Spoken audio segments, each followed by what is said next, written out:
So, for those of you who may be wondering, what are the specials in the series of Doctor Who? Basically, it's a compilation of episodes that are like mini movies within inside the series itself that tell the rest of the story, just not as a whole full-figured season. In this case, we have The Next Doctor, Planet of the Dead, Waters of Mars, and The End of Time. And that's split into 2 parts, so technically there's 5, but it's still the same thing. But here we're going to start with The Next Doctor. Thus, the Doctor finds himself in 1851 London on Christmas Eve, and what does he hear the moment he arrives? His name being called out, as if he was already there to begin with. But what does he find? A person assuming the identity of the Doctor, and a cyber dog? That thing. Whatever, dude. What treachery is this? So in turn, the 10th Doctor has to face the problem of maybe he's looking at something that is his future. Like, is this what I become? And did we just happen to meet by accident? Because, you know, I'm not allowed to cross my own timelines and stuff. Seems to be having a lot of issues, so to speak. And a lot of differences from what I am to what he is. Like, the sonic screwdriver, it was fixed, by the way, is this next Doctor's one.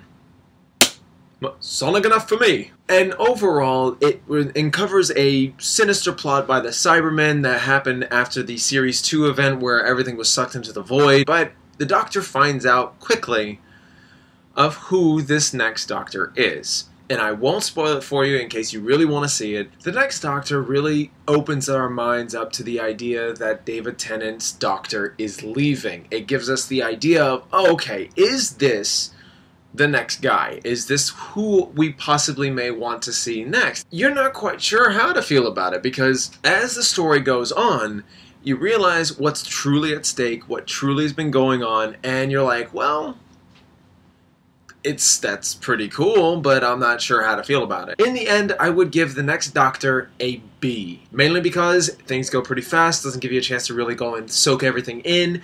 The twist of it all is very interesting, but then again, it's a little lackluster, but overall, you do have a fun time. It still continues the mythology of that episode compared to everything that it's set up thus far. So next up, the Doctor moves on from that to Planet of the Dead, and what that one entails is basically the Doctor having a little small fun time, and it turned into something so much more. And he just so happens to meet an artifact jewel thief type person who's played by Michelle Ryan as Lady Christina. And so the Doctor and Lady Christina kind of banter back and forth, kind of like, oh yeah, we're really good for each other, because, you know, in a way, they actually kind of were. They were really kind of cool together.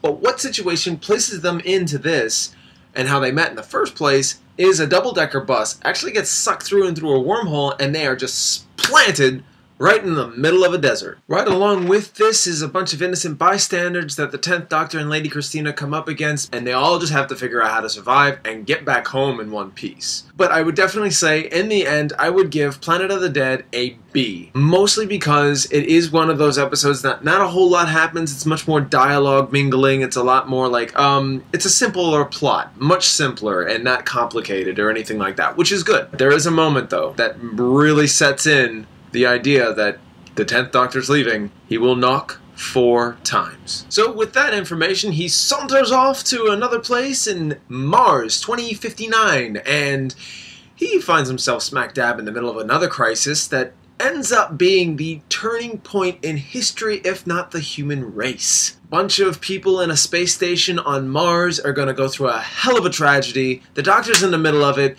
and it's probably one of the most intense, exciting, funny at times, but doesn't take away from everything that it sets up in the intensity episode by far. There is this water parasite. I'm not entirely sure. There's research to it, look it up, but this infects you even by 1 drop, and it takes over your body and you just start leaking water, and you're like a zombified water monster. Probably one of the more formidable villains in the Doctor Who universe. I'm just saying.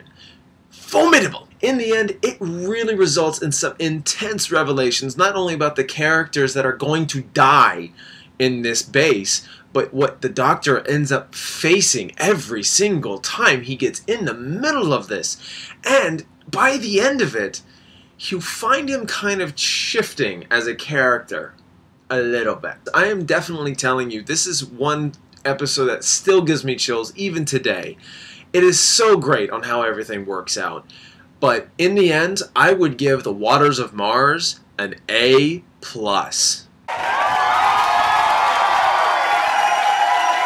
And now, here we are, to the grand finale of the 10th Doctor's run. It's so sad, it's just so sad. I'm an ugly crier.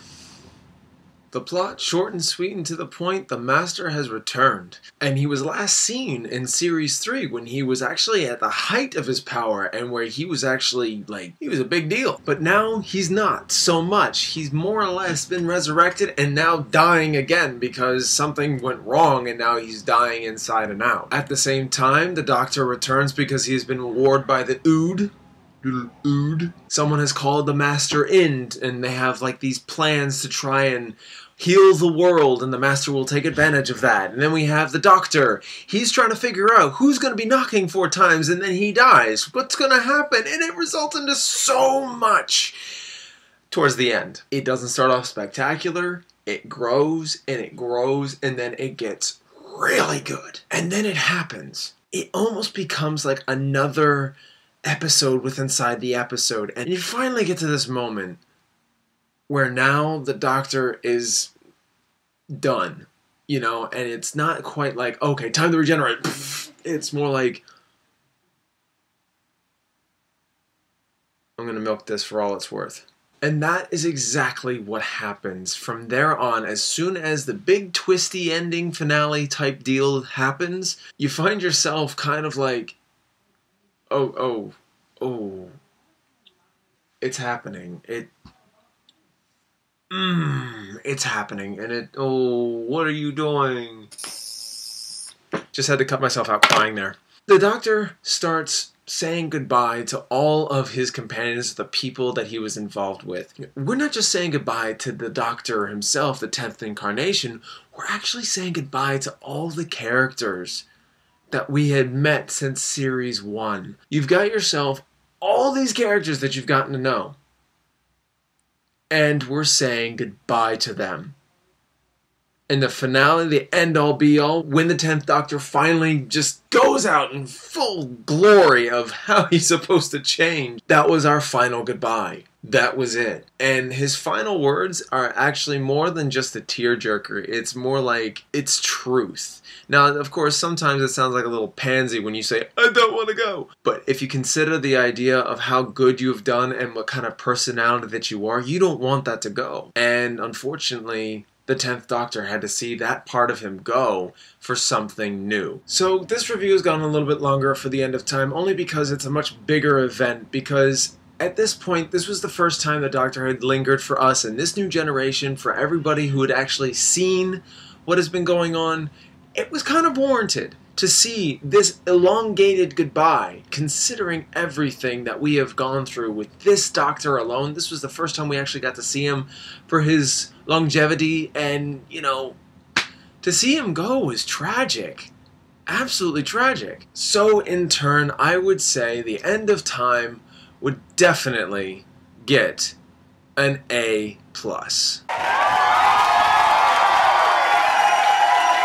So those are my thoughts, guys, on the 4 episodes that came out that were the specials. They came out on Christmas, Easter, Christmas again, and then New Year's. So in a very ironic turn of fate, we had New Year's kind of started ending us with an old Doctor, old year, to new Doctor, new year.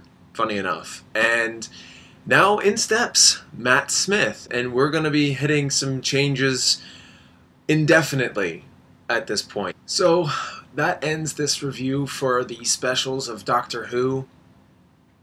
Uh-oh. Are you serious right now? It's gonna change every time a new Doctor comes. I just got used to this attire! Okay, maybe I can avoid it. Maybe. Nothing's happening. Nothing's happening. I know. Oh, no, not again. Okay, I gotta fix this. Come on. You are lingering in brightness, I swear to God. Underneath! I got it. I got it. Wait. Ow.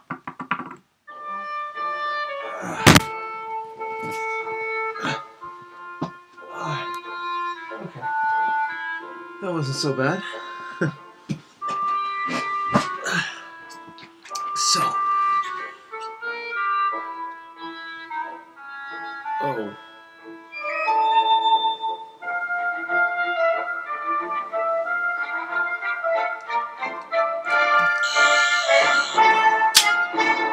Wow. This is interesting.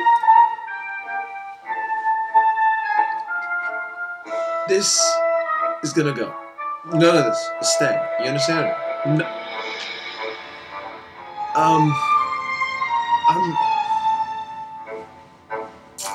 not so sure about this. I'm just not.